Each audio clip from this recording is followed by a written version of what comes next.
the one person that I learned from the most of how to internally listen to my body. For him to ask me that question is like, so kind of feels like full circle, because it feels like he can actually feel that there's an impact in what's changing in my body and what's healing. So that's like just a side note I wanted to mention. But as I thought about his question of who taught me how to listen internally to what was happening to my body, I've like thought of like 10 different people that I've had conversations with or paid to work with throughout the years. And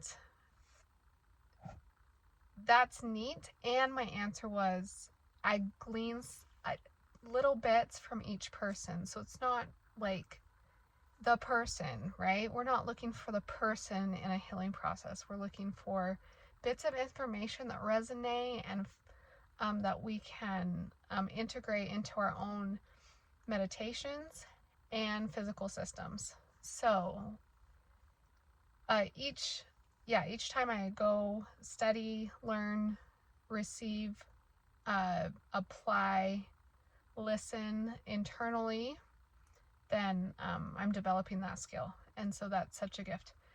That being said, I think it's important to mention, I've been reading a book on spiritual abuse, and one of the key indicators if you have spiritual abuse within your system or within your story is listening to cues from the body.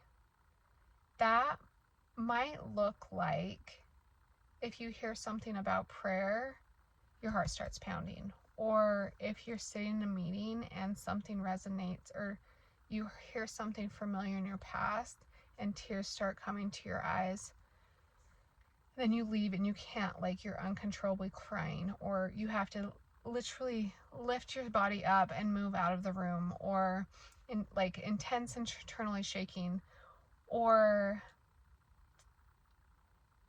what's other symptoms I have? Going numb, just like feeling this feeling of numbness. Those are indicators that you might be dealing with spiritual abuse. Hi, I'm recording a movie. Oh, I didn't know you were there. I know. You can take a blanket out of the car, sorry. That's okay. I'm just telling you that. It's hard to have a quiet place inside.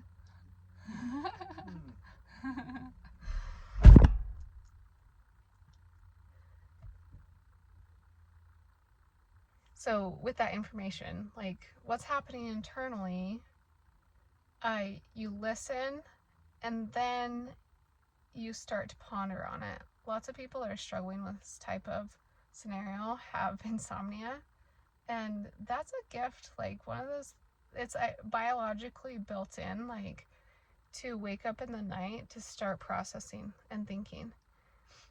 As I've been reading this book, which I'll link in source below in a blog post, so click on that link. As I've been reading this book, it's really, really like crucially important to know that you don't have to, number one, leave your religion, or number two, stay in your religion. Like there's not like this stipulation of religion is bad, da da da. It's like, oh, something in my body is giving me a message, and so I need to listen, and then I need to go share it with somebody outside of that community. So that's where you hire somebody that's removed from your family, removed from your like religious systems, therapy. Don't even go to someone that belongs to that same religion or practices in a similar way. Go to like someone that has still a spirituality within their belief, but maybe a different take or viewpoint, so they can look at it from a different vantage point. All these things create like a change, and we're receiving information that's beneficial And you'll understand and know when that information resonates. Like, one of the most beautiful teachings is in The Universal Christ by Richard Rohr. And he really tries to bring home the idea of, like, there's not this ethereal God outside of us. It's like we are part of him, his nature, the structure of us, everything is like closer and all-encompassing, and his work is expansive and universal. And it's just a really long book, but such a beautiful book to bring that point home. So, like, when we start to receive these messages, we feel like, oh, does this feel different from what I learned in my upbringing?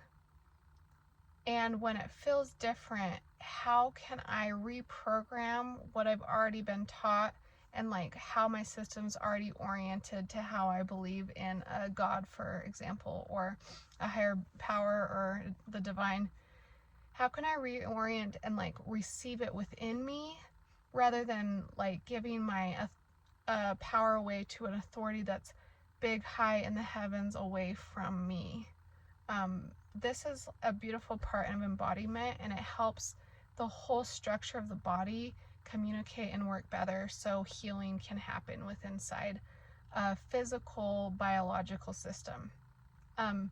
This work is called integration. It's pulling like what we received from the past. It's saying, wow, this is working for me, or this is not working for me. You start to name why. Like, oh, it made me feel afraid, or it made my heart pound. Like, usually when our heart pounds, we're in danger of some kind, or it's a warning sign, or, oh, it brought tears to my eyes and goosebumps to my arms.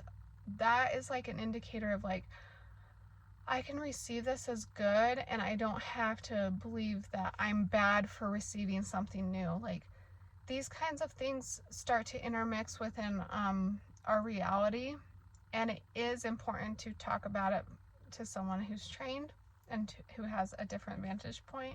But it's also important to sit with it in ourselves and receive the love and the goodness that spirituality can offer. Spirituality is not bad.